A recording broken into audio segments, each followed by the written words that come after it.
Good evening, everybody, and welcome to Friday Night Motorsport at the GSRC. And we got Indycar coming to you live from Circuit de Barcelona, Catalunya. It's a track that you'll all know very, very well. It's a common track for most European racing series, but as we're doing IndyCar, that's an American series. It'll be the first time you've seen the IndyCars around Barcelona for a lot of you. I'm Liam Banks. On the broadcast on the Pots and Pans is Joe Baldwin, and I'd like to start tonight by giving a thank you to Grant Gill for that spectacular intro that we've got this season. It's the first time I've seen it because I haven't been doing any commentary this season, and it is a definite step up and a fantastic way to start this broadcast. But it's going to get better from there because we're going to be bringing you live action of the IndyCars. It's going to be about a 1 hour race today, and we're going to expect to see probably two stops. My sources tell me that the fuel tank is going to last about 10 laps, but the softer red tires are only going to last about 7 laps. So you're going to see some interesting strategic variances between the drivers here tonight.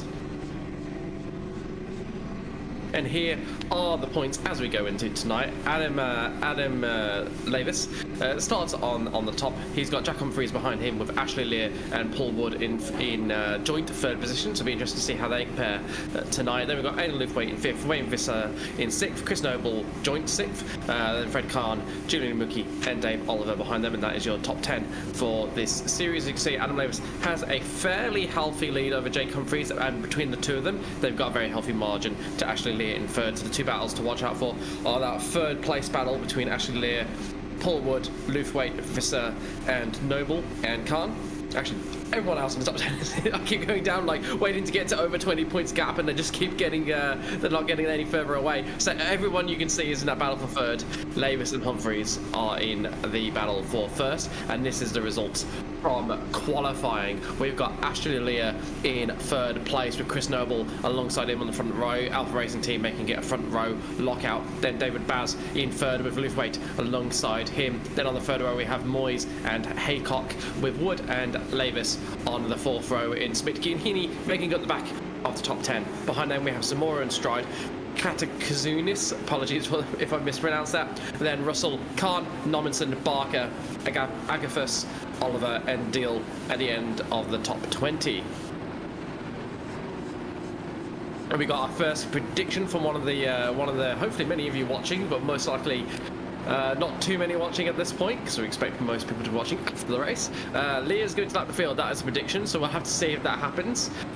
If he does, that would be mightily impressive. As you can see, the safety car is just taking the cars around. Ashley Lear will soon take control of the pack, and then he will lead them away once the lights go green, which will be in a few moments' time. Cars should be lining up 2 by 2, an inside lane and an outside lane.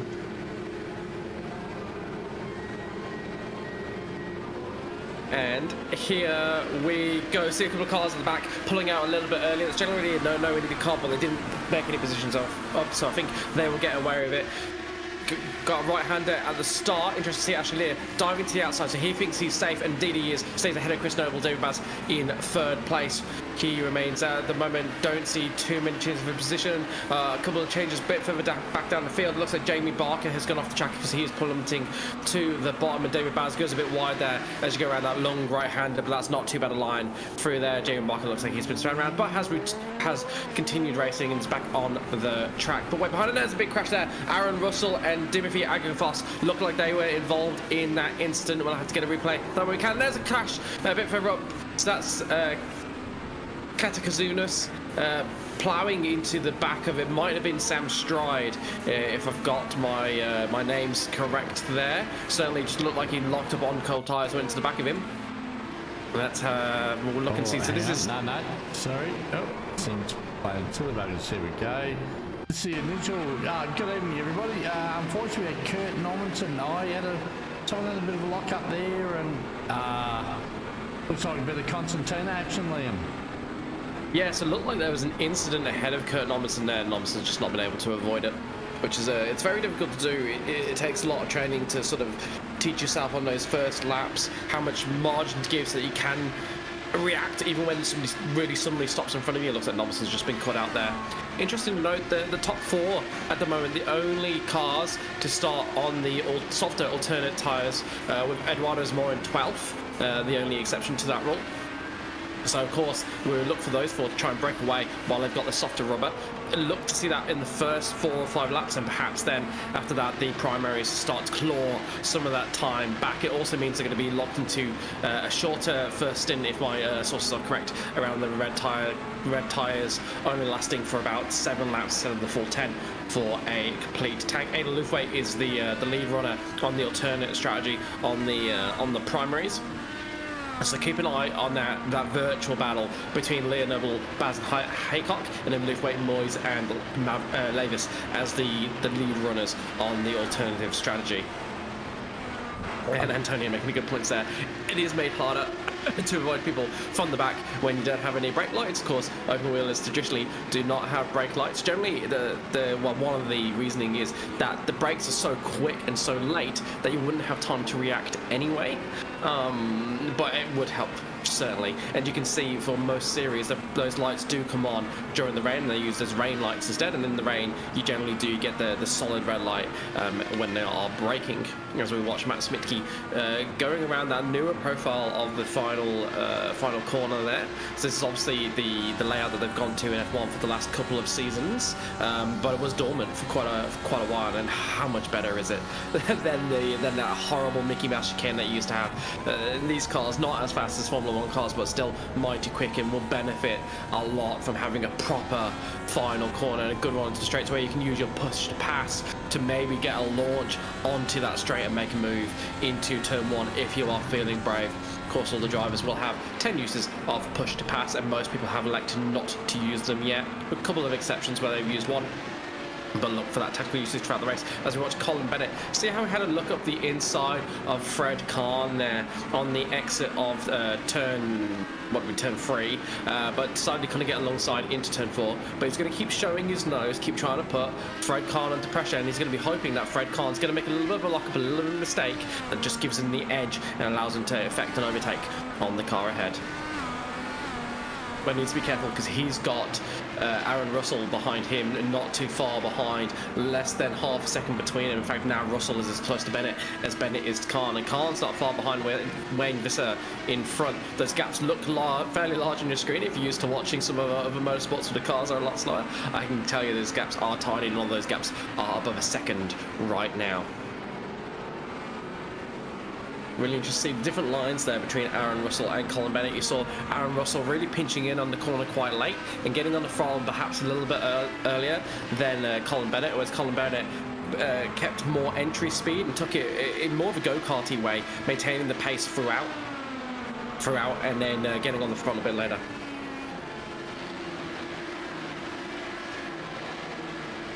We got Liam Haycock here, so he's in 4th place, so he's at the back of those alternate runners. He's fallen a little bit behind David Baz, who's got a really good fight going on with Chris Noble. If they're not careful, they will bring Liam Haycock back into it. And interestingly, these alternate runners, other than Ashley Lear, who's got 2 seconds clear of the other 3, they're not really pulling away from Lufway at all. Lufway has kept that gap just below a second. It has varied a little bit, but stayed around that 1 second marker. And he's taking Bevan Moyes and to a lesser degree Adam Lavis along with him. So at the moment, Ada Lufway looking really, really strong. Look like he's going to be mixing it with these alternate runners once the strategies do play out. And one of the interesting things with these IndyCars is you see races, they can be coined either a primary race or an alternate race based on which tyre is actually faster. Of course, the alternates aren't going to last as long as the primaries, but if you can get 7 laps out of them and each lap is 2 seconds quicker on average, it's an alternate race, right? If you go on the primaries, sometimes that extra life offsets the tiny amount slower than they are than the alternates. And then that can be the faster race tyre. It really is circuit to circuit and conditions dependent. Generally, the hotter the conditions, the more likely it is to sit the primary tyres. As we watch Paul Wood, he's trying to make a move on Adam Lavis in that green and white livery. Thankfully, he's one of the drivers that has a nice consistent livery, makes him really easy to spot for us commentators, even when you come into a series for the first time. And I noticed tonight, one thing, Liam, we've got a bit of a battle of the teammates. We've got Paul Wood and Adam Maverick, which are obviously part of the Aussie racing team. pretty integral within the club. These guys are fairly good sized team, and behind them you've got Jackson Dial and Greg Heaney. They're teammates as well. They're going at it. So whether or not it's a little bit of strategy in play there, just to keep pace and a bit of drafting, a bit of fuel saving, will probably pan out close to the end of the race. But it's just sort of interesting that the teammates are all running very close on time.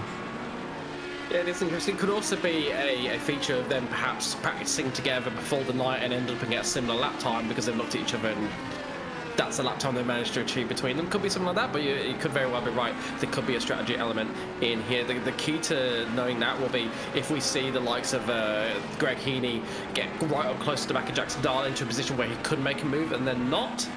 That would be a big indicator. Or if we saw Jackson Dial very deliberately pulling over and letting Greg Heaney get ahead so that he could also do some fuel saving, that would be a indicator.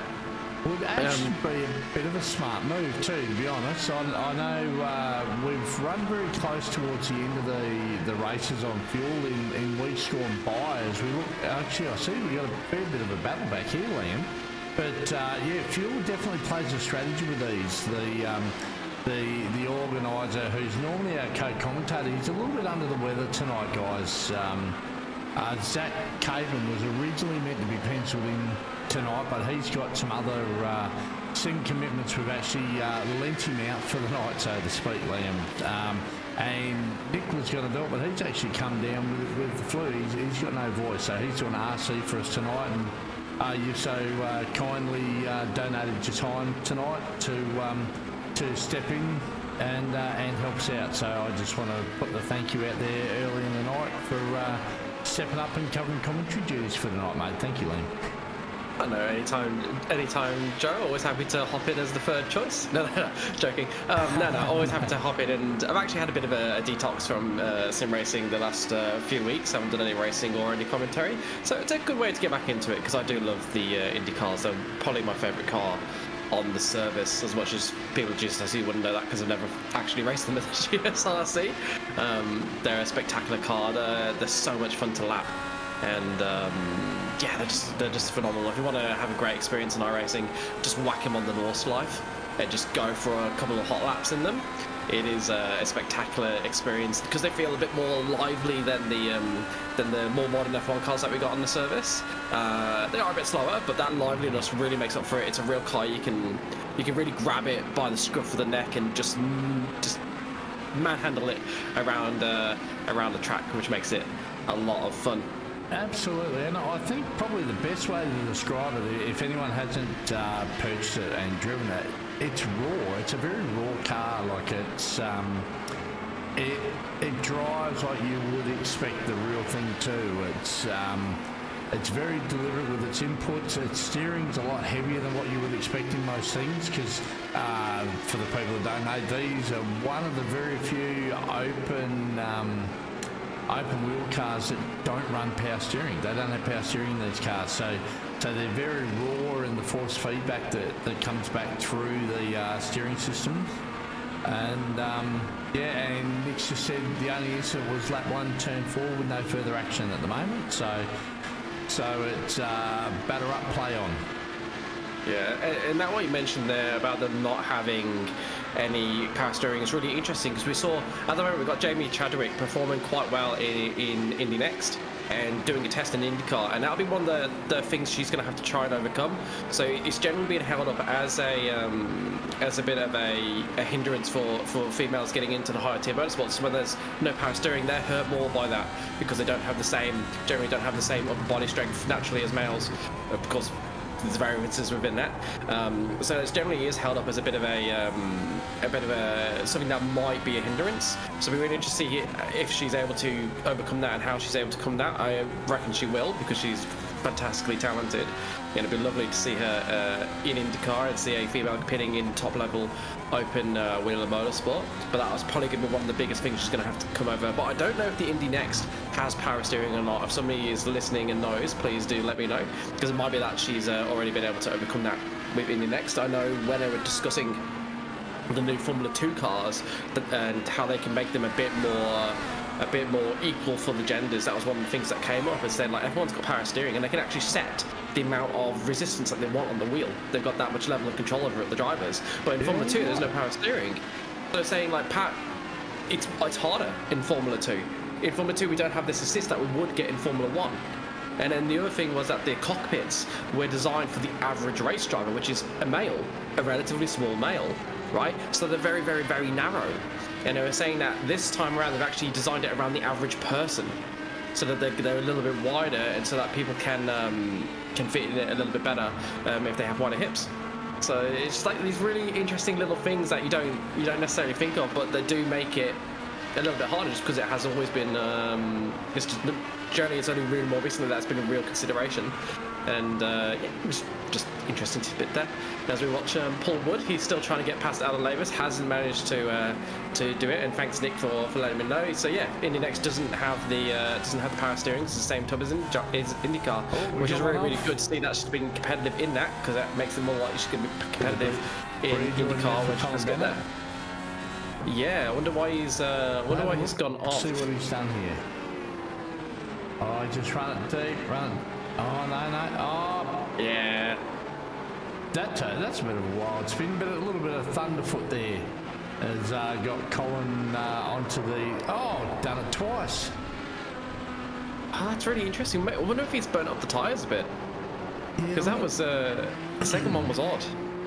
Yeah, it's a bit of a strange one. It's, I think... From memory, Colin's fairly new to the club at the moment, so maybe the Indycar is a bit of a new. Oh, we've got a slate of pit stops.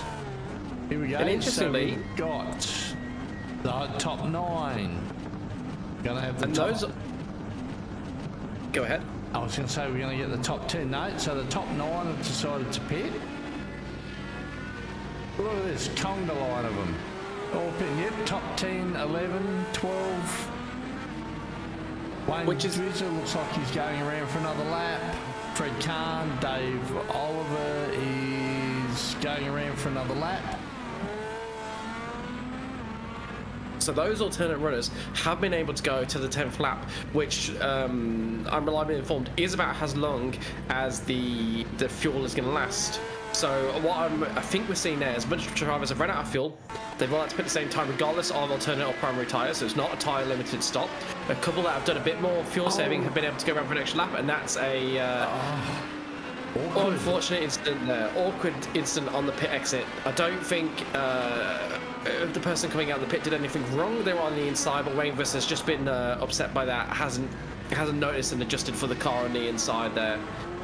Really easy incident to have, because you're quite late seeing them. It's hard to judge the speed because the speed differential is so much as you're coming down the straight versus a car coming out of the pits.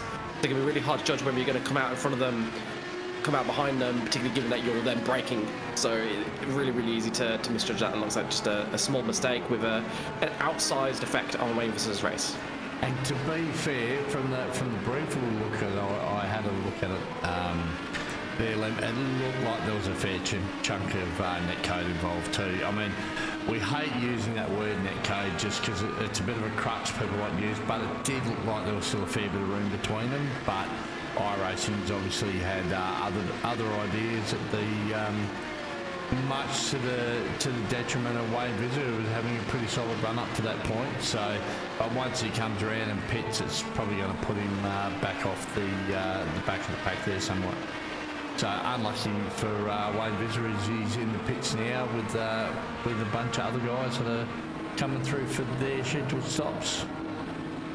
Yeah, it's a real shame that we do get netcode incidents fairly regularly in the GSRC's races. Probably about one a race, I would say, is about standard. It's just something that we're never going to get rid of on any platform until we get quantum computing and everything can be instantaneous. Yeah. Which we're getting closer to. We're getting closer to. It's a scary world when that happens because of all of the security implications of that. But we'll cross that when we get to it. That's not a topic for this broadcast. But until we get that, netcode's going to be a thing. It's going to be a thing in every single racing game. Some racing games or simulation services, I should say, are going to handle it better than others. But they will all have it to some degree or another because of basic physics and networking. Definitely. Right.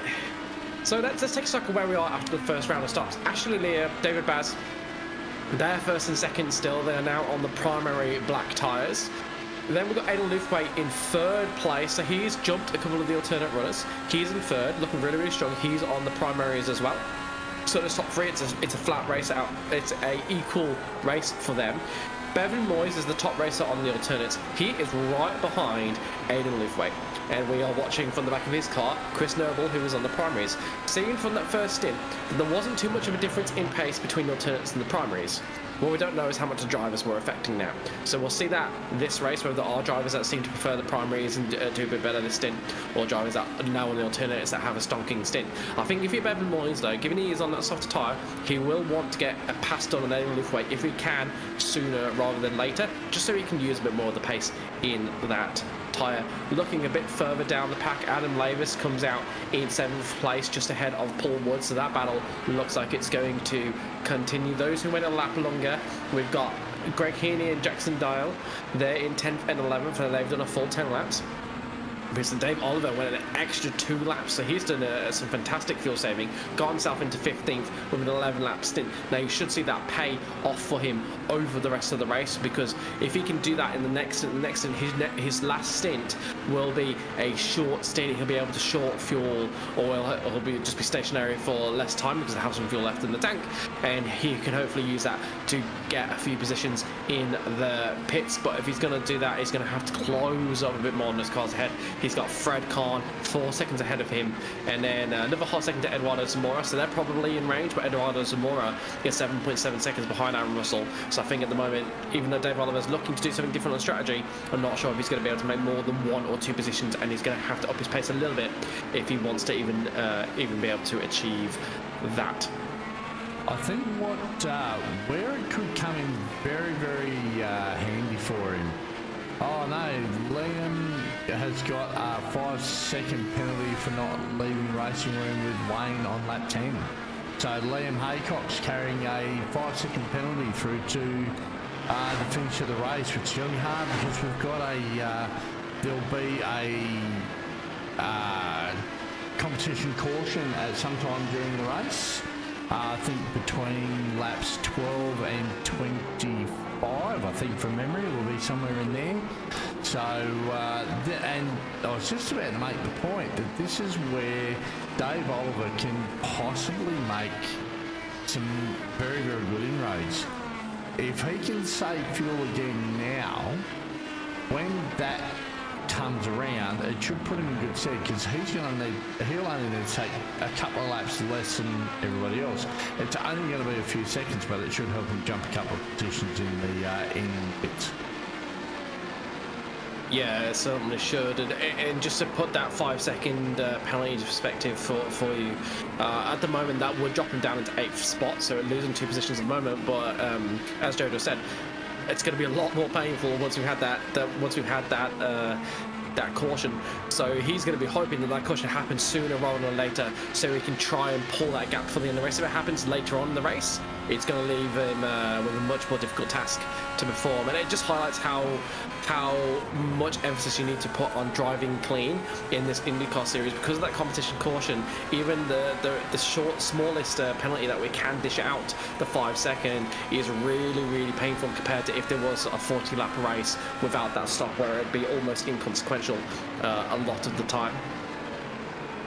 What we are seeing for sure is that overtaking is very, very difficult around this circuit. We haven't seen many overtakes at all, which is to be expected. If you saw the F1 race here, you saw overtaking was hard. These cars are easier to follow in than overtake. They are easier to overtake, but they are still high-powered, high downforce, open wheelers, which means it's still going to be difficult to overtake around this track. Interestingly, not much uses to push to pass still. A lot of drivers keeping it safe, keeping it in reserve for later on in the race, when perhaps after that caution, I imagine we're going to see a lot of drivers using it a lot more, because right now, unless you can make a spot, it's not worth having it. If you're going to be 7th or 8th or 6th or 7th, it's not going to make a huge difference. However, if you after that caution, you might be able to use it to get 1 or 2 spots if you've got you say you've got 7 or 8 push to passes left and the cars around you have only got 2 or 3, you could really make use of that. And plus at the moment, you know, other drivers are likely to have it as well, so if they want to, they'll just click it and defend, and you've just both lost out with absolutely 0 gain.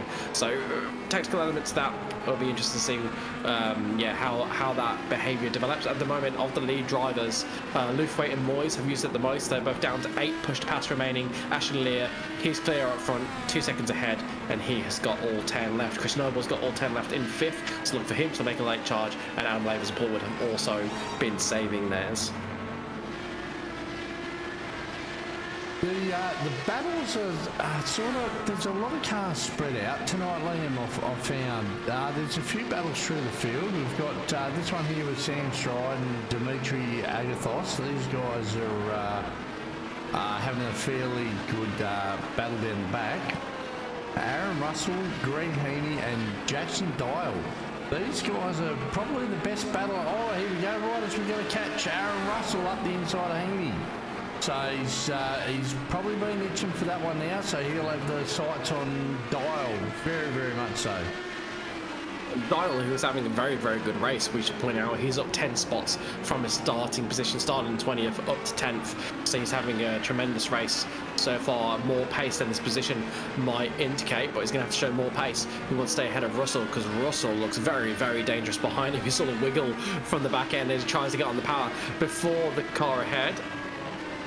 Will he use a push to pass to get past here? Might not need it. It was such a good run out of the final corner. If he can be brave on the brakes, pulls out to the inside, makes his intention known early. He's going to have the move done before they even get to the corner. And indeed, I am correct. Pulls back over and gets it done. And it was an awesome move. Let's quickly explain why. It wouldn't look boring, right? Overtake on the straight, yeah? But this is a move that was done in the previous corner leading onto the straight by getting a much better runoff. Right? That is just as impressive and as hard to do as getting deeper on the brakes. Just a different way of making an overtake. It looks more boring on telly, but what he's done there is very, very brave, particularly because you're trying to get as close as you can to the car ahead and basically playing dare with if something goes wrong and they have a little snap or something and have to slow down. So you're making it risky by doing that, but he's pulled off to perfection right there. And it certainly carries, if you can get a move done in that way, it's a lot more low risk as well.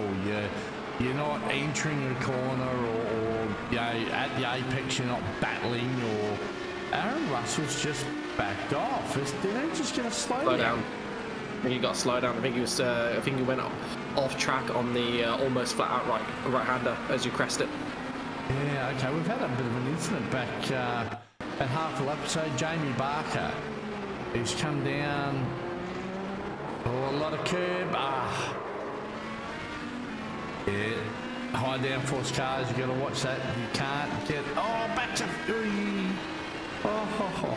We'll duck away from that one before we see a murder, I think. No, unlucky. He's just gotten up on the curb there, and yeah, probably got a bit of air under the car, instantly lost the downforce and got the tyres up on the edges, not on the main contact patch. No downforce, no traction, around it goes. Very formulaic with a car like this. Yeah, and this is the trick with these cars in particular, but also all of motor racing, right? Is you have to be so precise lap after lap after lap, and small mistakes can have an outsized impact. What he did there was the equivalent of just, you know, hitting a serve out in tennis, right? But in tennis, you don't immediately lose, basically lose the match. You don't immediately lose a set. You get a second serve. In most sports, you can have these small mistakes, a shot that you miss, and you're going to be fine. In motorsport, a small mistake is seconds, and seconds are worth so much. It's so hard to make 5 seconds on similarly paced cars, right? So it's such a punishing sport. It demands absolute perfection, and we're just seeing there that he's just come up a little bit short. And Eduardo Samora getting all wrong there. That was.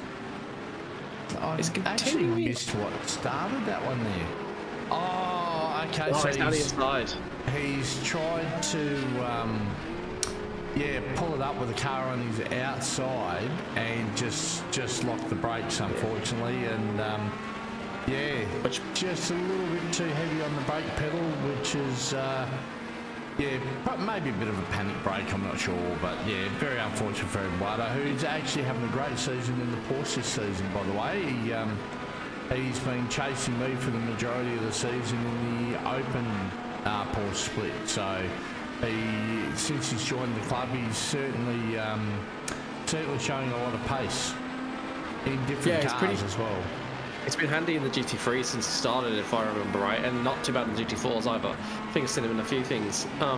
Just going back to that incident, and there's a couple of reasons that could lead to going deep like that. Like I said, the absolute cause for sure is he's applied more brake pressure than the car can handle. But what could cause that? So it could be a few things. He might miss his braking marker. Being on the inside, everything looks a bit different. You can easily miss your braking marker, and your braking marker, you need to brake a little bit earlier when you're on the inside because you're taking effectively a tighter corner. It could be that he's distracted watching the car on the outside. Also, could be that there's a bit of marbles on the inside of that corner because he's not on the racing line. So there will be less grip there, which again means he has to brake even earlier and you can't brake as hard. And then the other thing is he could have just overshot it a little bit, and as he's braking, he hasn't come off the brakes enough as the downforce has reduced on the car, and the grip has lessened to make the overtake happen. Yeah, so there's a whole heap of factors that go into that, and it's very easy to do. Yeah, absolutely. And it's almost like with cars like these, you've also got to, you almost got to imagine that you've got a piece of string between your steering wheel and your brake pedal. As you start to crank steering in it, you've got to come off the brake because tyres are good at one thing at one time. They'll either stop in a straight line or they'll turn.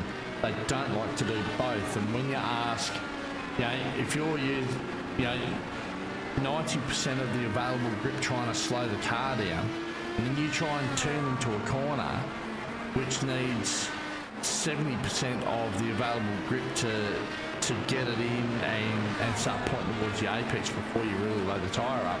If you're using the majority of, like the higher percentage to slow the car down anyway, you crank steering in, bang, got no grip, and you see unfortunate incident like what we've seen there with Eduardo. Just the inputs overwhelm the tyre and you lock and away you go. And the Porsches are actually famous for it. You lock the front tyre in the Porsche in its current build and you send it down into the kitty litter. There's no coming back for it. As Aidan Luthwaite's actually just made a move for second with a push pass up the front. Yeah, and this is the brutal thing as well. As you do that, you've then got a flat spot on your front tyres because our racing doesn't actually model flat spots. But what we do is wear a bunch of heat into your front tyres. Then you've got less grip on your front tyres for the next few corners, meaning you're more likely to lock it again. Thankfully, in iRacing, you can pull that back. In real life racing, once you've got a flat spot on your tyres, you're always going to be more likely to lock your brakes on that same flat spot. And you're always going to have less braking performance. So once you've done it, that's it. You can take off a couple of attempts for the rest of your stint. If it's a relatively nasty one. If it's a really bad one, you might have to pit. But that's how bad it can be in real life racing. Our racing is a little bit less punishing, but like you said, you get onto the gravel, damage is done. Damage is done. As we watch Aidan Luthwaite pulling away from David Baz. David Baz getting a little bit squirrely through there, but judging that corner to perfection. I was just about to say, he's pushing it to keep up with Aidan at the moment. So. But I tell you what, I don't know if Aidan's got anything for actually Lear up the front. He's had actually an incredibly quiet race. Oh, guess what we've got? Have a look at the top of your monitor. Competition caution. Competition caution. That's been thrown at a very strategic point in the race. Like these guys have just pitted, and some guys back there, so we've got Jackson Dial, Greg Heaney, Fred Kahn,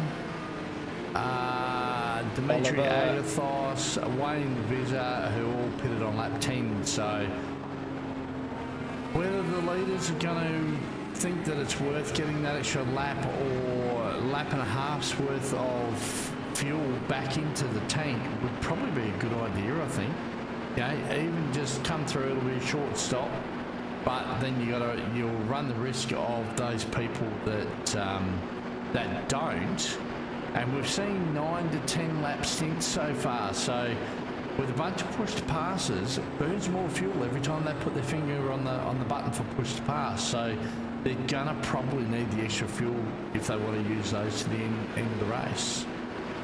The interesting thing is we have seen drivers go 11 or even 12 laps, so they can definitely make it to the end of the race on one stop fairly comfortably. Even if they did stop on lap 18 with the help of the caution, they're going to make it to the end. But like you said, it's gonna change how much fuel saving they have to do. So it's going to be a matter of what's best, but also driver preference. How comfortable are you with the fuel saving that's going to be required, or are you going to be better off? You know you're not fast with it. If you know you're not fast with it, you're going to be better off just taking the pit, taking the pain. The hardest thing here is for Ashley Lear, because he can't react. He can't react to the cars behind him. No, he can't. Right? He's got to be the first to decide. Everybody else can change what they do based on what Ashley does. So if you're Luftway and you really feel like you can go for the win, you've got a question to ask.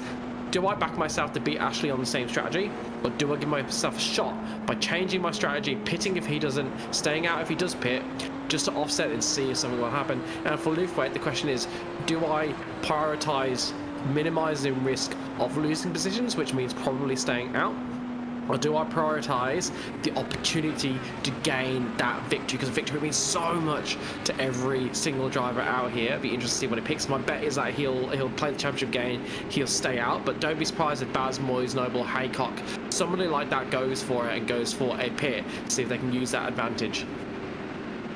Yeah, look, Ashley stopped on lap 18. Now, for every lap that they do around here, they'll probably do maybe 3 laps, maybe 3.5 laps under pace car would be equal to 1 lap at race pace for fuel burn. I'm just guessing, but obviously your fuel burn drops right down when you're not racing.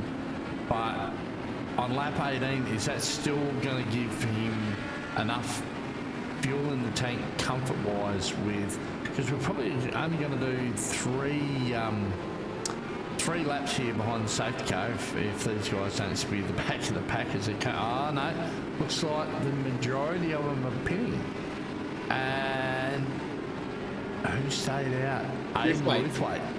So what did we say? What did we just say? He'll do the opposite. He will do the opposite. So Luftweight stayed out. Ashley, the only thing that's really going to bugger up Luftweight here is if nobody else pits, Ashley is going to be on his tail with a head of steam and full tank gas. Same stride has stayed out. Out of the guys on the lead lap, you've only got Sam Stride. And has Lear come out in front of him? He has too. So Ashley has gotten. He's still in front of Sam Stride on the road. Oh, and there's the control line. We've got a shout out from one of our valued club members in Bob Culbreth. He's a regular on Saturday nights in the Mountain Men series, Liam.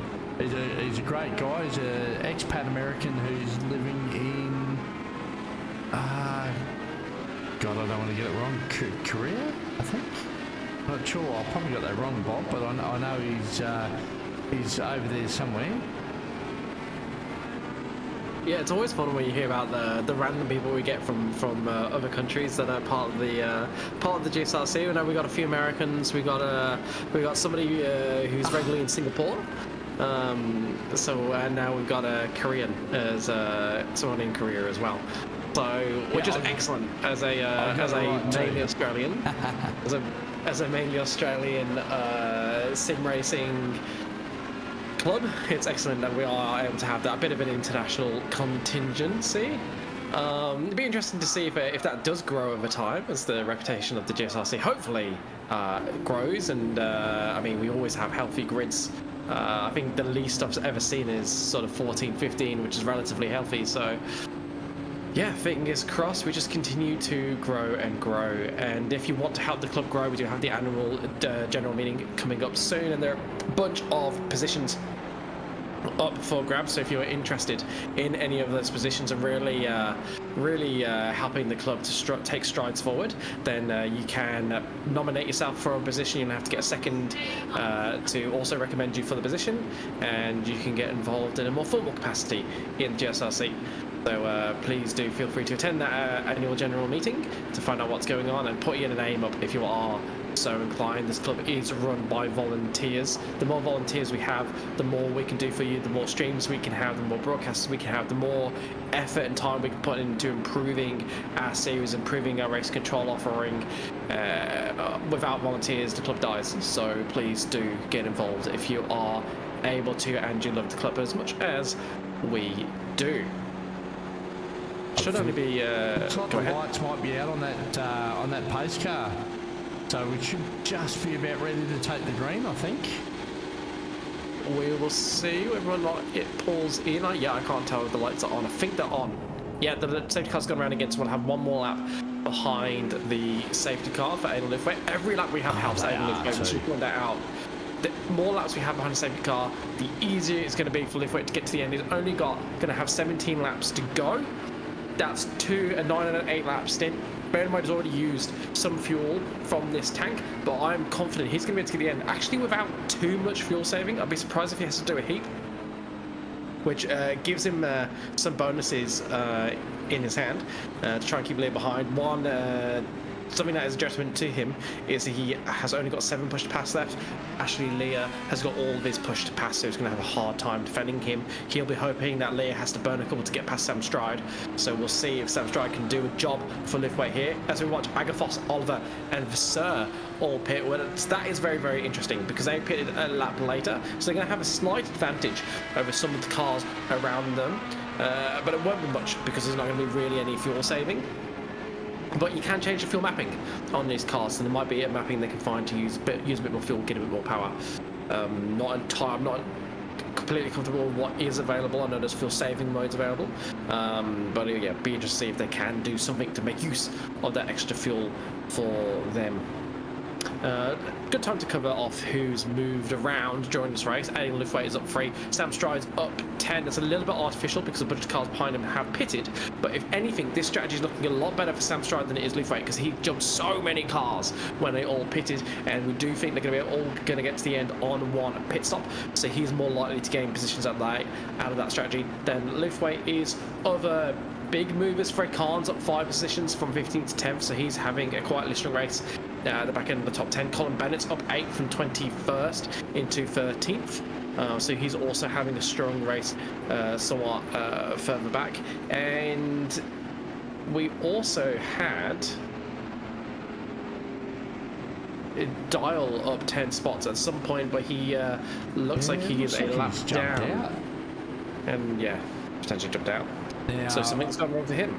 With 17 to go at the line, 2 guys that I think that we're going to have to keep an eye on. They both have 10 push to passes. They're both pitted on lap 21 along with everybody else, but they are on the alternate tyres are the teammates of Adam Maverick and Paul Wood.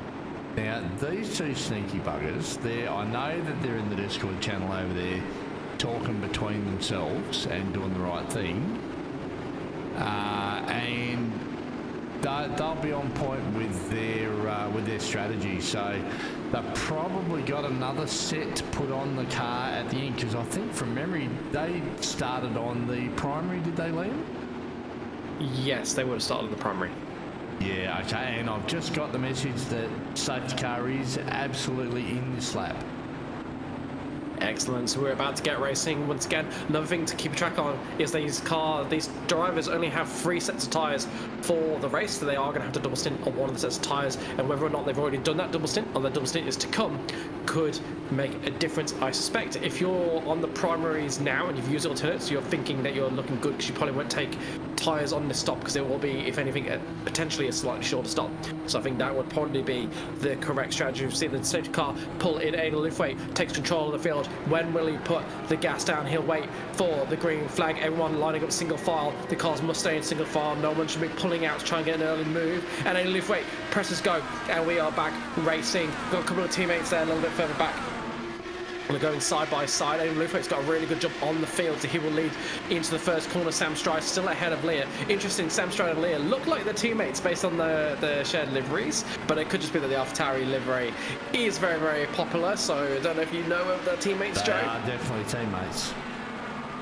Excellent. So I imagine Sam Stroud will be jumping out of the way for Ashley Lear, and that'll Lufway will lose his defence. And indeed, Lear has made the move on Sam Stroud, who retains third place. And now he's going to be on the defensive to try and protect his teammate. I would make a bet.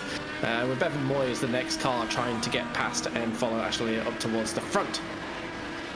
You just see what pace Lear has now, because he was in control at the start of the race. I don't know whether we saw his ultimate pace, but actually at stages like Lufway might be slightly quicker, so it'll be really interesting to see how they pan out. But I don't think we're going to get our prediction of Lear overlapping the entire field coming true, unless he's got some incredible pace over these last 16 laps. And that's Bevan Moyes getting past Sam Stroud. Sam Stroud trying to get back past him. Looks like Sam Stroud has been able to defend that position, and Moyes in fourth, and Liam Haycock's come unstuck. He's dropping down the field.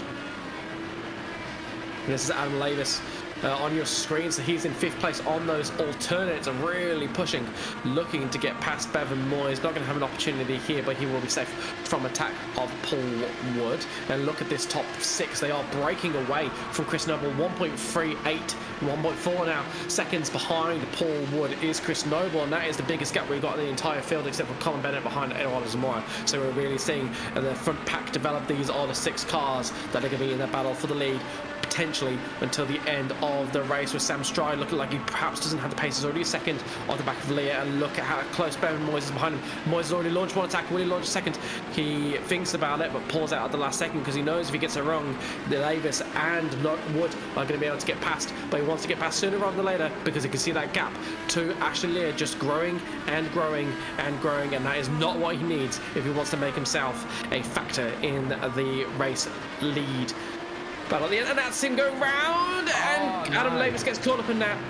He won't have too much damage, but he's lost a whole heap of time, a whole heap of positions. He's down into 13th. Nothing Lavis did wrong there.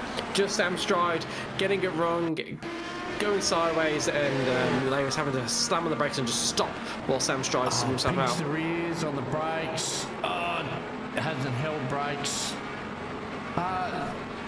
He has held the brakes, to be fair. Jackson Dial, I think he just at the safety car, I'm pretty certain he just decided to jump out of the car. We didn't see any incidents with him or anything. He just sort of disappeared off our screen. So had just after the restart, Liam Haycock's had a little bit of grief. So it's I think. Yeah, the cold tyres on the restart. That's wait there. Has caught him out, unfortunately. So yeah, well done there on the way, Liam. If you're watching, congratulations on the safe rejoin. That would have been painful, but you did the right thing there. As we watch, Chris Noble now is in 6th place. He is behind Aaron Russell, and these two, they've got a bit of a gap ahead of them to Paul Wood and Bevan Moyes, who are no longer being slowed down by Sam Stroud. They are 1.4 seconds behind Ashley Lear. We'll have to keep an eye on that gap, whether they're able to close it. But Ashley Lear looks like he's got no answer for the pace of Adrian Lufway at the moment. Adrian Lufway is almost 2 seconds ahead of Ashley Lear, and on the last lap was 0.3 of a second faster. So we'll have to wait to see how that developed over time, but particularly given we were speculating with a Lufway, it's going to have to save some fuel, so that would be hurting his pace. At the moment, no evidence of that whatsoever, and in a few laps time he will take his pit stop. The interesting thing is that there's going to be, I imagine they will be stopping on different laps, so it could be that the undercut or overcut is how Ashley Lear is planning to get Lufway. You'd imagine the overcut. We'll have to wait and see. He also might be able to stop for less time in the pit lane and get the move done there. So we won't know how this battle is really going to play out until that final stop is made, as we watch Dimitri Agafos pull to the inside of Fred Khan. Gets past him. Is he going to go for two in one straight? Gets past both teammates. Greg Heaney and Fred Khan are victims of the Agafos machine as he comes up the inside and immediately pulls a nice healthy gap to defend himself from them coming straight back at him.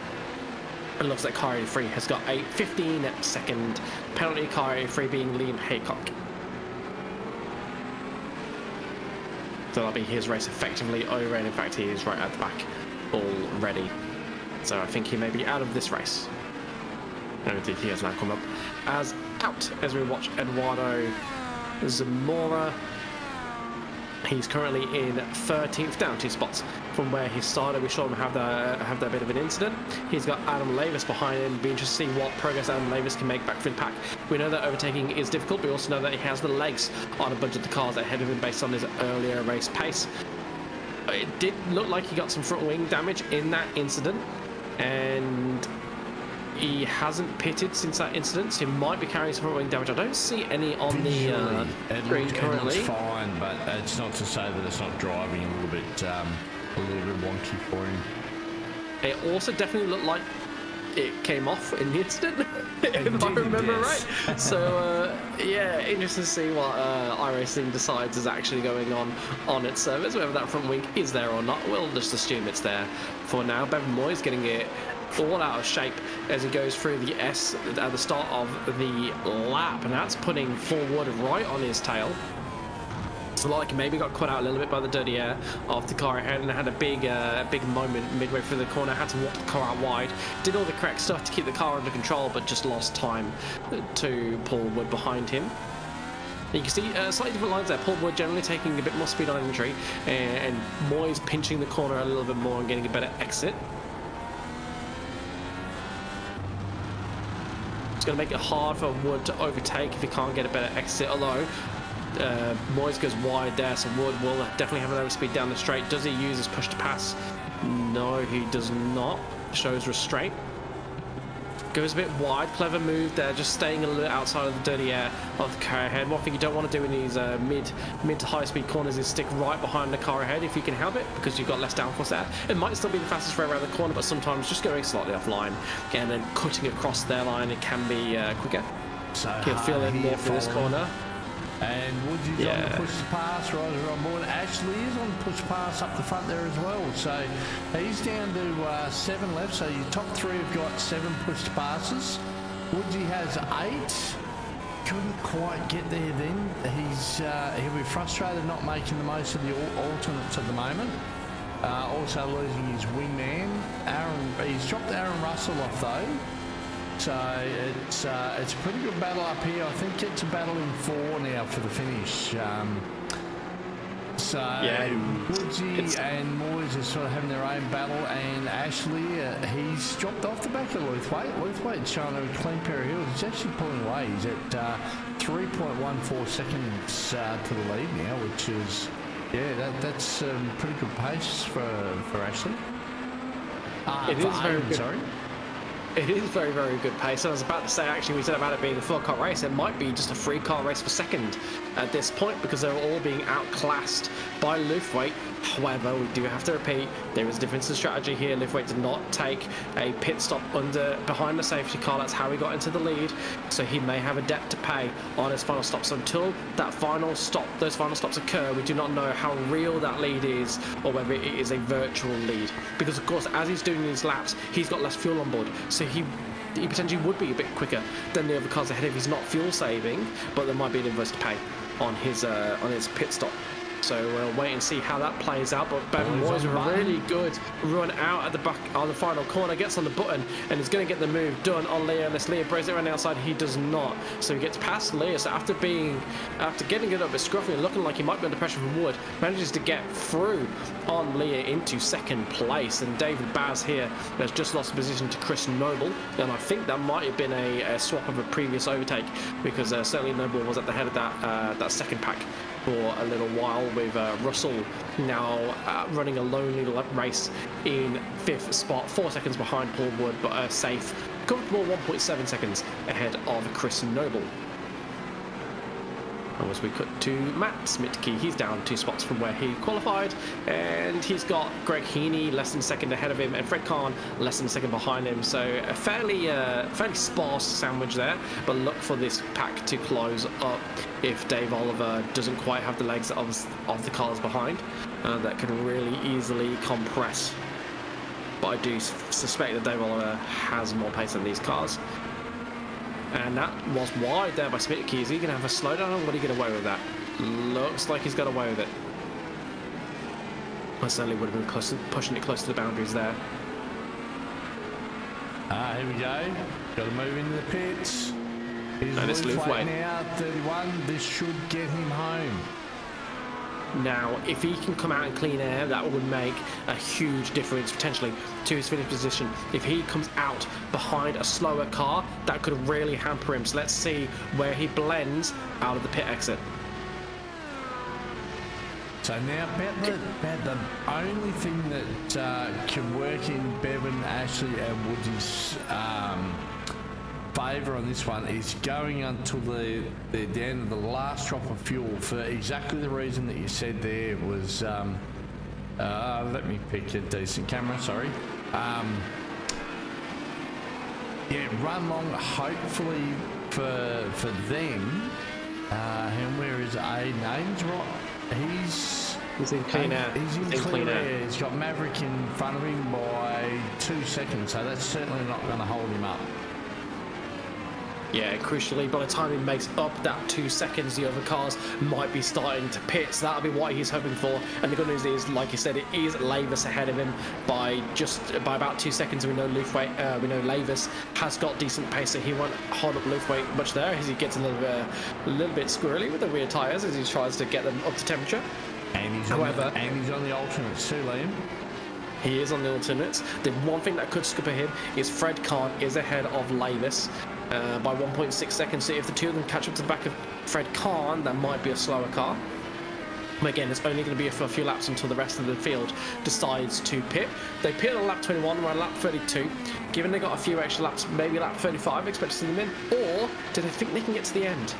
We haven't discussed this possibility, but if Lufweit was able to go to lap 30 and he pitted before the safety car, those who pitted after the safety car, how much fuel have they saved? Could they do a mega fuel save? Probably too much. Probably too much to ask. I doubt it. Yeah, too much to ask, right?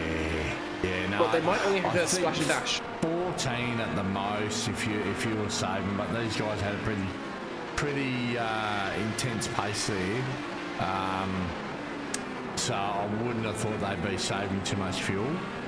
Yeah. But I mean, if I was Bevan and Ashley, I'd be in as soon as possible now, even though they're on low fuel. That's a lovely move. Sorry to interrupt you there. That was a lovely move from Smitke on Heaney.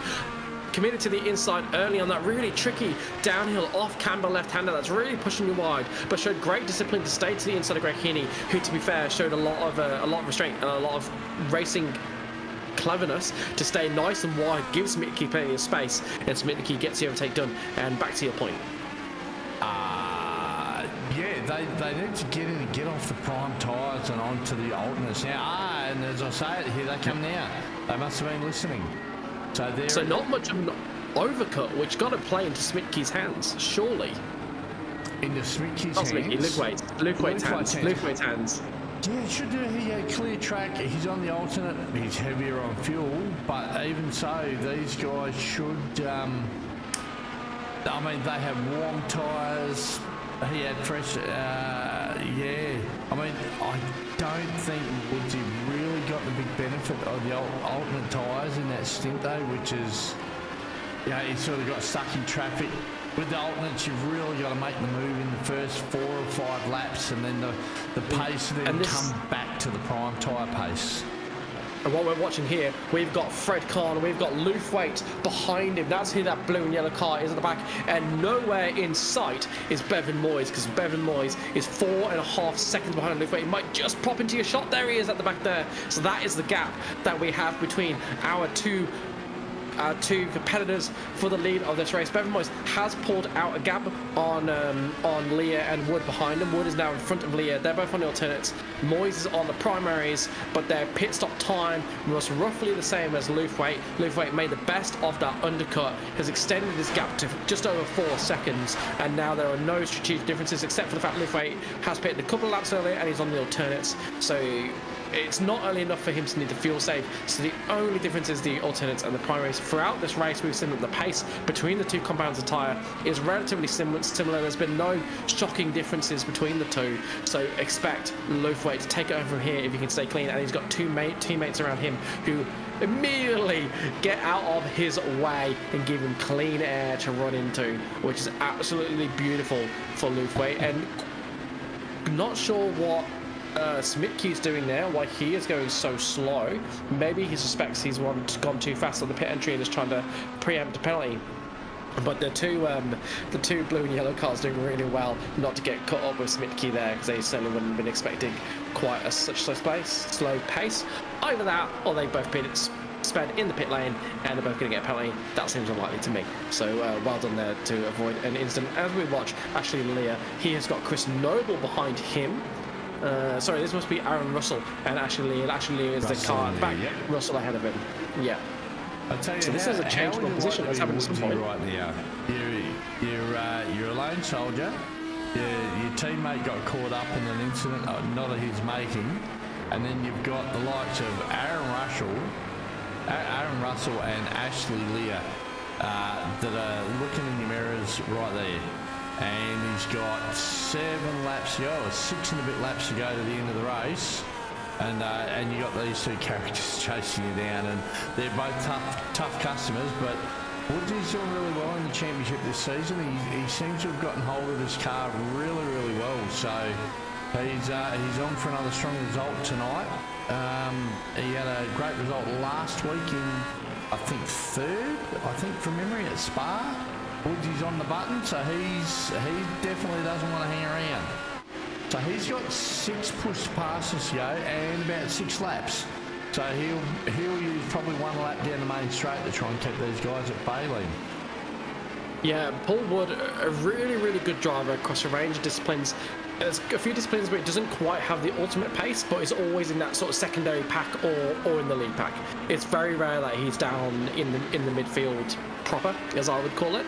He's usually at the very least up in midfield, but he knows how to put a championship together. He's very consistent, doesn't make an awful lot of mistakes. So he's one of those drivers that always appears as high in championship or higher than you might rank him on outright pace. But there are championships where he does have the outright pace, and he's frequently a contender. He's won the GT3 Amateur Championship, if I remember right. I believe so, yeah. I'll tell you, as he's, I mean, obviously he's a teammate of mine. I mean, Aussie races with him and Adam and a bunch of the guys there. His strongest trait, I think, personality trait, is his calmness. Like in the car, he very rarely gets upset. He doesn't get rattled. He loves to race hard, but he's just got such a level head behind the wheel. Like, I don't think I've ever heard him, like, we've been racing together probably for the better part of 7 years, and I think, I can't off the top of my head remember where he's ever got, like, aggressive or angry in the sim, like, in the car. He's just so level-headed about his racing. It's one of his strongest traits. So when things are going wrong around him, he lets it slide off his back and he just gets on with the job. He's a very smart racer. And anybody who races knows how hard that is to do. Oh, yeah. Which is incredibly impressive. It's such a strange thing being in the car as well, because you can be so different to how you are outside the car. You hear the sort of, that cliche that, you know, they put the visor down and they're a different animal. It's really true. It's so very true. People that you never hear raise their voice suddenly become these passionate, angry beasts. And some people that are quite fiery suddenly become cool and calm and collected. It's so very interesting how different people react to that environment. And some people, like me, become a horrible bundle of nerves. Which is really it's just a really interesting aspect of motor racing. So you say he's got a bit of the Piastri about him, just cool and calm and absolutely, yeah. We ought to call him the cucumber, the big cucumber. He's just so cool all the time.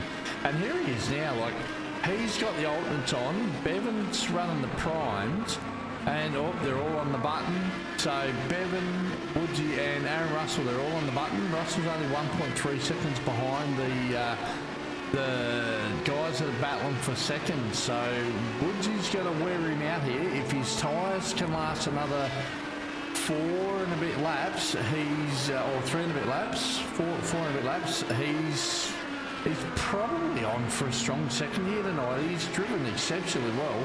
Bit of a sleeper in the pack, to be honest. We thought that Lear was going to run away with it early.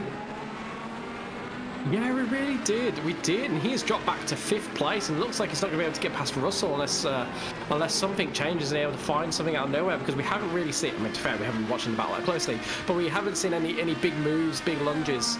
Aaron Russell running a really strong race. We should really talk about that. He's up 10 spots into 14th. Another sleeper like Wood. He's just come out of nowhere and is in 4th place and looking well worth that spot at the moment. Paul Wood's so close behind Moyes. Will he launch a move through? It might launch a move into what used to be the hairpin if he can get closer. He's on the inside. Oh, he's going to go around the outside. Surely he's not going to hang around the outside. Surely not. He's going for it. He's going for it. Has he got a wheel alongside? He does. He goes around. No, he loses for a wing. Damage. And he's immediately understeered. Oh, he's not going to be able to stay ahead of these cars now. So that is painful. And with 4 laps, three and a bit laps to go, 3 laps to go, that's going to be, so now 5th is probably going to be the best. He's got Chris Noble's another 7 seconds behind, so I don't, as Baz is making a move. Very strong overtake there by Baz. But I don't know that they'll get on the back of Woodsy. That was just so unlucky for Woodsy there. It was not much in it. I'll see if I can find it on our thing there. Where are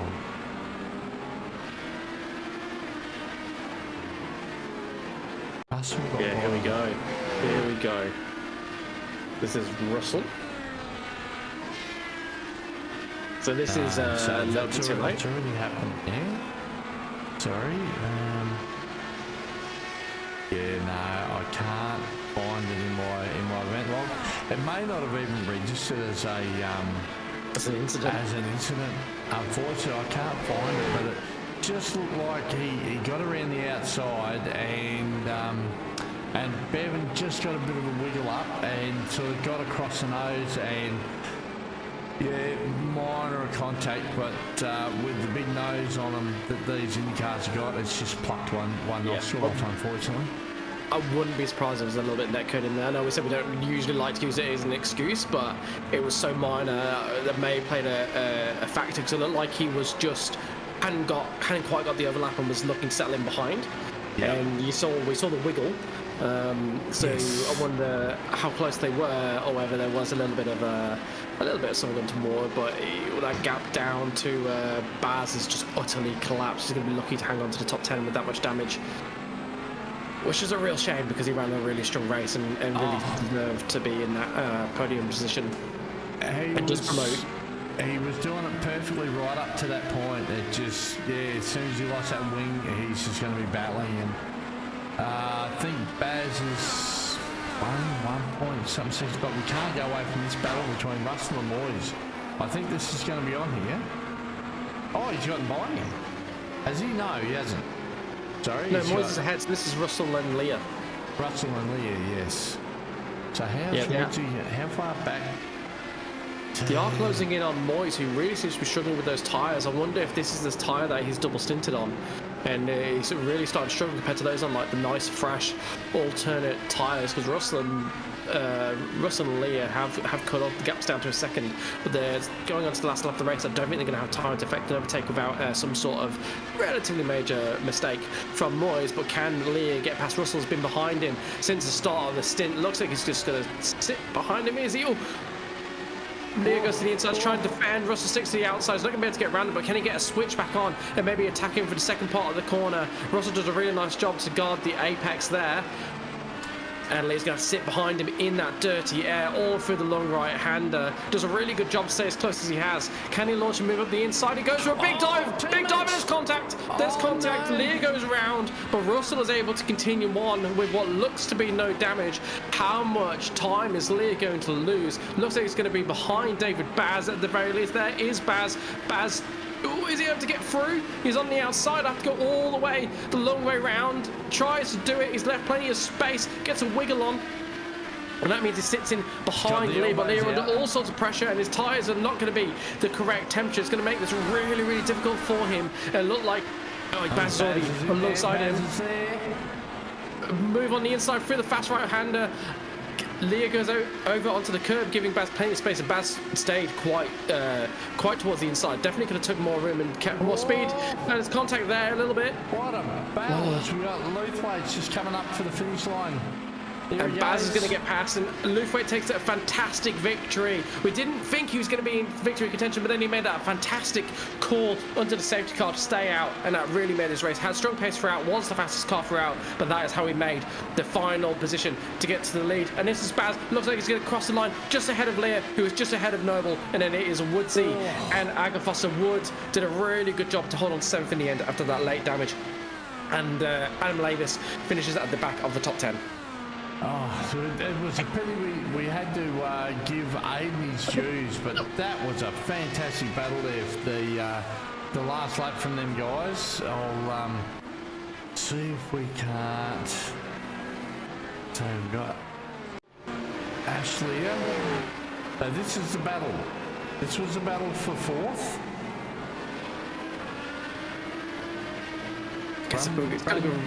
Run this back through to the finish line. This was great racing by these guys.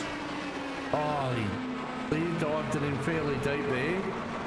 Just couldn't quite get there. Baz was had the pace after Lear's incident with the getting the tyres hot with his teammate, and yeah, he's put the number on him. So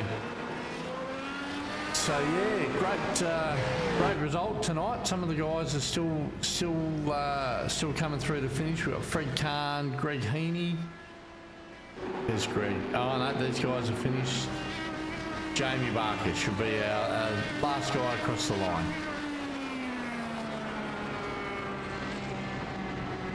Yeah, fantastic race there.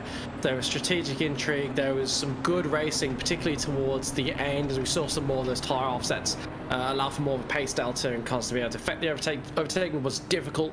It was not impossible, and Luthwaite mastered the conditions, mastered the strategy to take a very strong victory, 5 seconds ahead of Bevan Moyes, who did really well to finish in second. Looked like Leah was going to be in second in the main threat for large portions of the race, but Moyes able to take it quite comfortably in the end with Aaron Russell behind him. Then David Baz sneaking into 4th on the final lap ahead of Ashley Lear, who will be a little bit disappointed with that, I imagine. Chris Noble ran a fairly strong and consistent race, but is down 4 spots from where he qualified, so he won't be too happy with 6th place. I can't imagine. Paul Wood, a really strong race, finishes where he qualified, but that does not at all tell the story of his race. Was looking like a threat for second before a late, really minor incident between him and Bevan Moyes put him out of contention, and he managed to get a grasp of the change handling of his vehicle and bring it home in 7th when it looked like he might be in danger of slipping out of the top 10 entirely. Agafos finishes in 8th place with David Oliver just behind him, and the two of them are both up 10 spots. Their biggest movers in the race, and congratulations to the both of them. Getting into the top 10 from 18th and 19th on the grid is not easy, but they have done it with some really clever racing and strategy. Adam Lavis finishes in 10th after that contact ruined his race. Nothing he could do about that, just caught up behind Sam Stride when Sam Stride went for a spin. Then we had Fred Kahn in 11th. He's up 4 spots, so he's had a really strong race. Greg Heaney is in 12th. Colin Bennett in 13th. He's up 8 spots, and so he'll be very happy with that. Didn't quite have the pace from the cars ahead, but recovered well from his starting position. Then we had Eduardo Zamora and Matt Smitke. They're both well down from where they started. Jamie Barker is roughly where he started, but Wayne Vasseur has made 5 spots. Basically started towards the back and has overtaken the cars.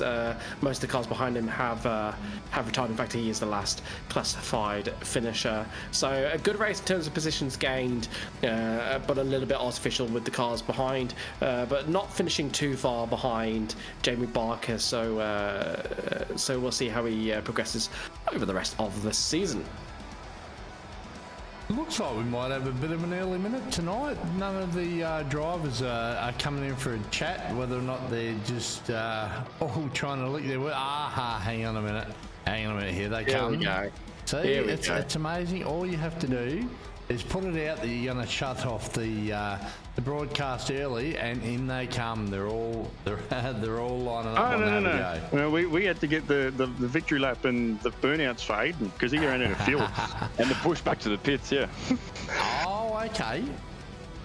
Yeah, right. Yeah, there you go. So bit of a. And here's Aiden saying, "Oh, I'm not going to make it. I'm not going to make it." The fuel strategy's out the window when the safety car came out. I was stressing. I didn't think I was going to make that, to be honest with you. No. So, yeah, let's talk about that. Let's dive straight into that. Well, sorry, Greg, you were in first, but we're going to go instead of first in, first out. We're going to go last in, first out. We'll talk to our racing winner, Aiden Lufway. And there was one big strategy call in there, wasn't there? You stayed out behind the safety car when everybody else decided they were going to pit. How did you feel in that moment, and how confident were you in your strategy?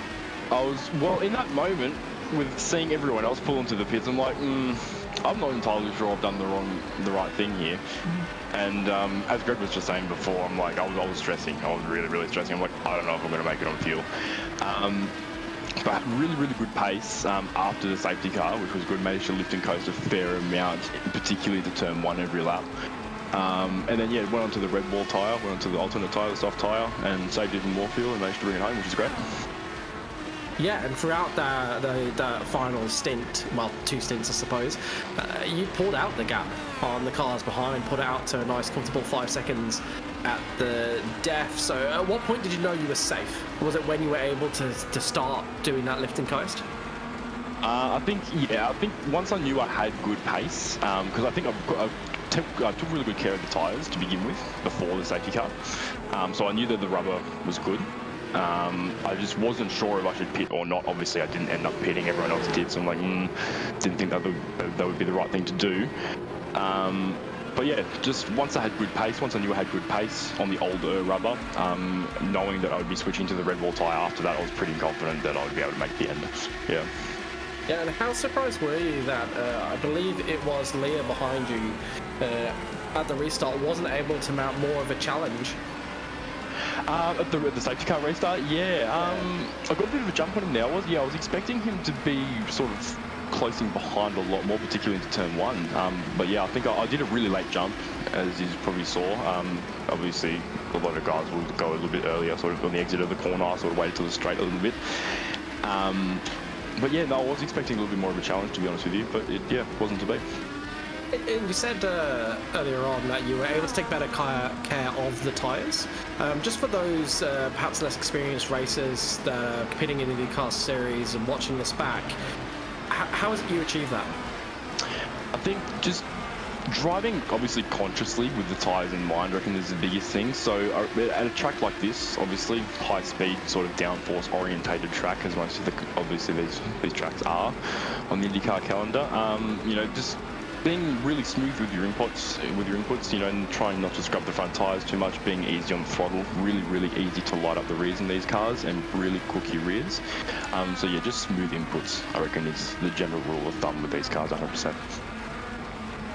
Yeah, so I mean, it's a fairly good rule for most cars. There are some cars you need to rag them more to get the pace out of them, but for a lot of cars, generally smooth can be quick. It just feels a bit weird. Yeah, I think with the Indy cars, I think more so there's more of an emphasis, obviously, because there's a more aggressive wearing tyre, say, compared to a lot of the other series, for example. Yeah, it's just having that one step back, maybe just taking back the pace a little bit, just to have that tyre conservation, I reckon, is all the key in these cars. And how did you find the comparison between the alternate and the primaries on this in this race? Because we didn't notice too much of a time delta in the commentary box until that last stint, where it looked like you did have an advantage over the primary runners. What did you make of the 2 compounds? Yeah, I think, well, during testing, I think it was maybe a second and a half lap faster on the red wall tyre. It definitely did make a difference. Tyre wear was also less than expected, I reckon, for the red wall tyre coming into this round. I think previously, particularly at Spa, it was really, really bad. But yeah, this time round, not a bad tyre at all, I think, yeah. Yeah, excellent. I mean, look, congratulations on your race. It was flawless. I don't think we saw you do anything wrong. You called the strategy perfectly. One of the only cars to do it. So congratulations, a really well earned victory. Thank you very much. And we'll have a quick chat now to Greg, as Paul Wood just joins us in the commentary booth. Greg finished in 12th, started in 10th. How do you feel about your race? Oh, look, it could have been better. Myself and Jackson and Fred, we all decided to go with an alternate strategy overall. Basically, fuel safe from the get-go, and so the boys can blame me for if we could have potentially finished higher. I made the call on it. Basically, we were running a mid-range fuel map for the whole race and just tucking in behind anybody that we could and using each other to save as much fuel as we could. I was happy. I led a lap for one lap and then we had to pit.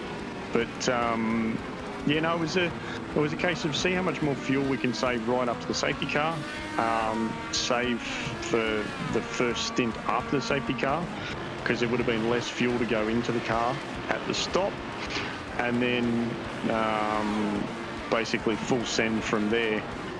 Unfortunately, Jackson got caught out at the safety car stop. He had it came out when he was needing to have to pit on that lap, so unfortunately he got caught out there. And we have a feeling that the Ferrari pit crew infiltrated Jackson's pit crew and gave him the wrong tyres. Oh, Ferrari, they do that. They do that. They are determined to spread their lack of pit stop ability across all disciplines, including virtual disciplines, and ruin motor racing for all involved. Yeah, so unfortunately, Jackson, on our first stop, we had our plan was to take tyres on the first stop, double stint, and then take the alternate tyre on the last stop. But when he pitted in, it's thrown another set of primaries on. So unfortunately, he'd already used up both his allotted tyres. So he basically put it in the shed. Yeah, fair enough, fair enough. That's a shame as well, because he was up 10 spots at one point, so he was doing a really good job.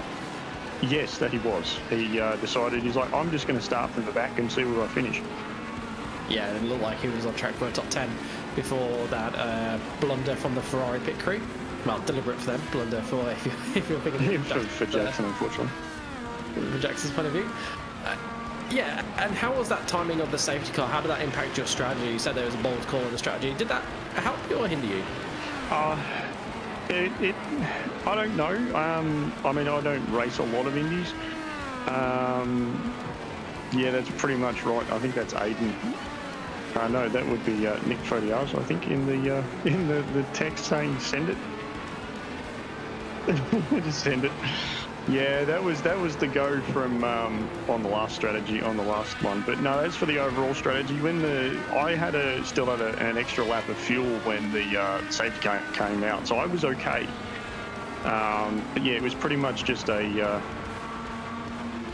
save as much as I could until up that point, and then that way I'd potentially move. I was thinking, well, if I can save an extra bit of fuel on the general cycle of pit stops for other cars, we would potentially move up through the grid.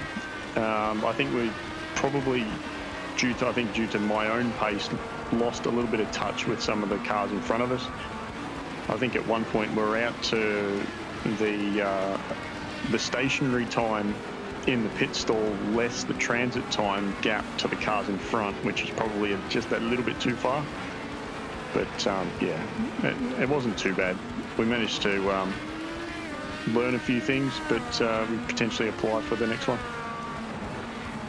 Yeah, that's the main thing, right? Continuous improvement. That's what we all strive for in our motor racing. So hopefully you can take lessons learned and take them on to the next round. Thank you very much for joining us in the commentary booth, Greg. Always a pleasure. And we'll chat to our final driver of the night, Paul. Gutted. Utterly gutted. We were really enjoying your race. Watching you come through, getting into a fight for second with Moyes. We've mentioned that you seemed to almost stealth it and come out of nowhere to be in contention for a second place, and then for such a minor incident to happen. Just talk us through what happened on your end.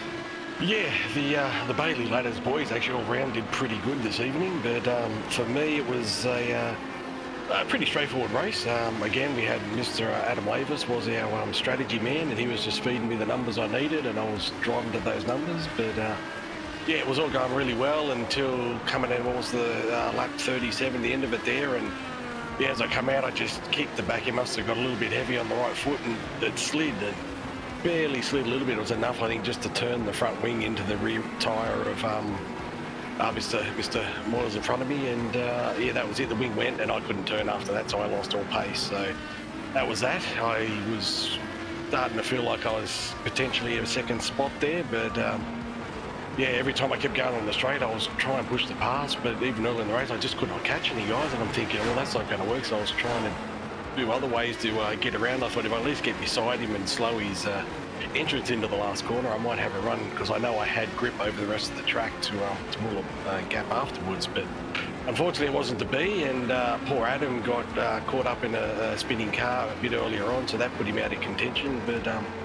good strategy. I think we were all in a good position there. Things were going well for Smitty behind us as well, until he realised he left his car in fuel map 8 for most of his stint after the safety car, so he's wondering why he was having trouble. So that affected his race, but no, all in all, I'm just still trying to battle a bout of the man flu, so I was just sweating like a pig all race there, trying to just keep that, can barely hear out of one ear, it's all blocked up, so I wasn't the most comfortable in the cockpit, but I thought I'd give it a go, and I was happy with my result up until near the end there. I thought I was doing better than I thought I was going to, but what do you do? That's the way racing goes. They're a brittle car, and I unfortunately copped the tail end of it, so see what we can do from here on out. Well, it was a properly good race up until that point, and I think also it seemed like you did a really good job to pull it together after the incident. Judging by your pace that first lap or two, it really looked like you were going to be outside the top 10, so I was actually surprised to see you finish 7th in the end, so you evidently managed to find a way to drive around the damage in the end. Yeah, I just had to really slow the car up, and I still had some push to passes up my sleeve with plenty of fuel, so basically as soon as I got to the point where I could straighten the car up and grip up, I was just hitting the push to pass to get as much power as I could down the straight, because I knew next time I had to turn a corner, I had to pull it right back up to get it to actually turn. So I was just trying to manage it for those last couple of laps. I was losing ground to the guys behind, but yeah, it was. I just tried to hold on as best I could to get as much points from the race that I could, and yeah, that was pretty much it. In the beginning, I was just more trying to bring the tyres up to temp, make sure I just settled into the groove, watch what was going on with everyone together, and yeah, again, these cars are so fragile, so you want to try and just give yourself plenty of space and space to the guys around you, because any little contact, you just don't know how bad it's going to be. So yeah, it all went pretty well. Like I said, better than what I was expecting going into the race, considering how I'm feeling. But yeah, a bit bummed I didn't get second, but yeah, what do I do? I mean, I think the potential was there, so I'll take that forward and see if we can replicate it again in another couple of races. No, and that's exactly right. It was a tremendous race pace-wise, and you did very little wrong. One small incident with an outsized effect on your race.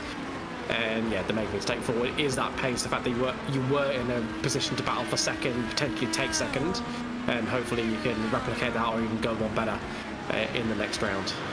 Yeah, that's the hope. We'll see what we can do, and yeah, we'll just see whether any of the boys, I'm trying to see if I can wrangle maybe one oval round out of the season, but we'll see how we go, because I'm trying to maximise the points on the road side as much as I can, so try and hold position in the championship, but we'll see how it goes.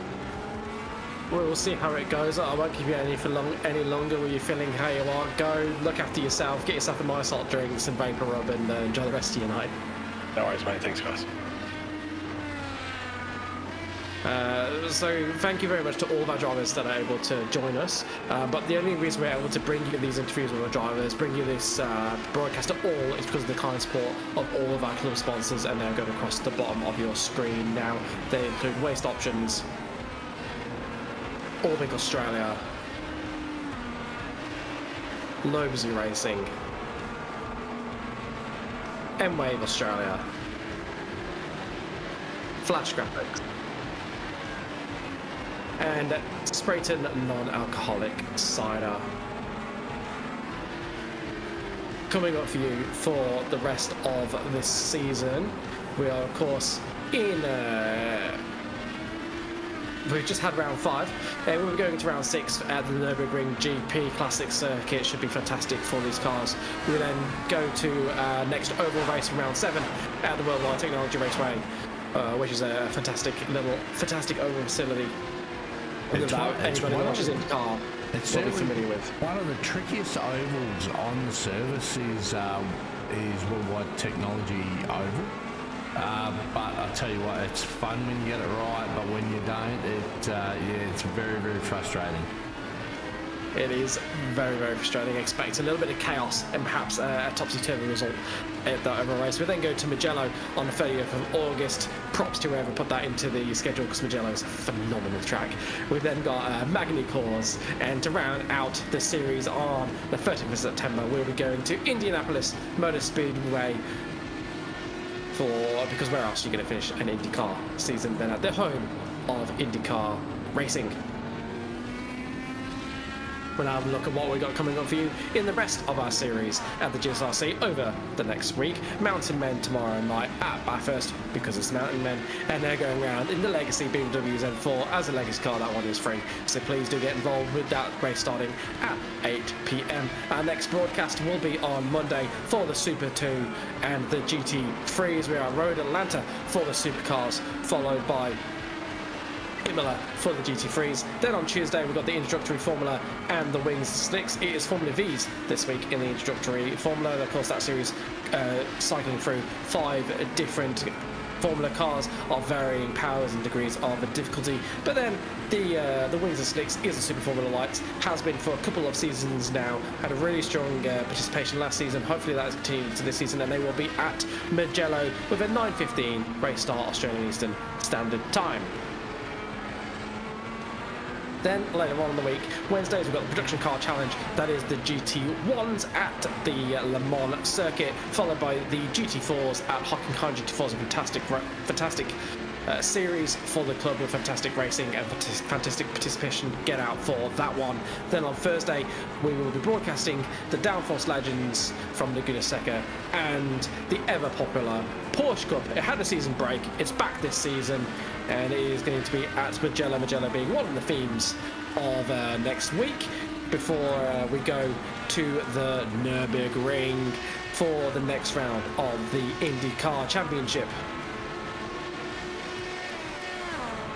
If you can't wait until then to get your fill of the GSRC, why not buy yourself some merch? We're coming soon. We'll be out of winter and we'll be going towards the warmer months, so perhaps now's the time to get yourself a GSRC t-shirt so that you look suave and can support the club once the weather gets a little bit hotter. I know I say this every time I'm broadcasting, can highly recommend the jumper.